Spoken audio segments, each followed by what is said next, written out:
హైదరాబాద్ లో ఆంధ్రప్రదేశ్ ముఖ్యమంత్రి చంద్రబాబు నాయుడు, తెలంగాణ సీఎం రేవంత్ రెడ్డి సమావేశమయ్యారు. 10 ఏళ్లుగా పరిష్కారం కాని విభజన హామీలు, ఆస్తుల పంపకానికి సంబంధించిన అంశాలపై చర్చించారు. ప్రజాభవన్ లో సమావేశమైన తెలుగు రాష్ట్రాల సీఎంలు 2 గంటల పాటు చర్చలు జరిపారు. మరోసారి భేటీ కావాలని ఇద్దరు నేతలు నిర్ణయించారు.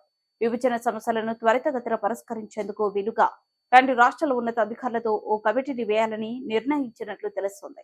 ప్రధానంగా భద్రాచలం నుండి ఏపీలో కలిపిన 5 మండలాల్లోని 5 గ్రామాలను తమకు తిరిగి ఇవ్వాలని తెలంగాణ ప్రభుత్వం కోరింది. ఈ విషయంలో చంద్రబాబు సానుకూలంగా స్పందించినట్లు తెలుస్తుంది. భద్రాచలం పట్టణానికి ఆనుకుని ఉన్న ఏటపాక, కన్నాయిగూడెం, పిచ్చుకలపాడు, గుండాల, పురుషోత్తపట్నం పంచాయతీలను తిరిగి తెలంగాణలో కలపాలన్న డిమాండ్ ఎప్పటి నుండో వినిపిస్తుంది.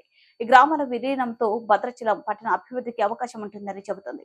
అయితే ఓ రాష్ట్రంలోని గ్రామాలను వేరే రాష్ట్రంలో కలపాలంటే కేంద్రం అనుమతి తప్పనిసరి. కేంద్ర హోంశాఖకు లేఖ రాయాలని సమావేశంలో నిర్ణయించారు.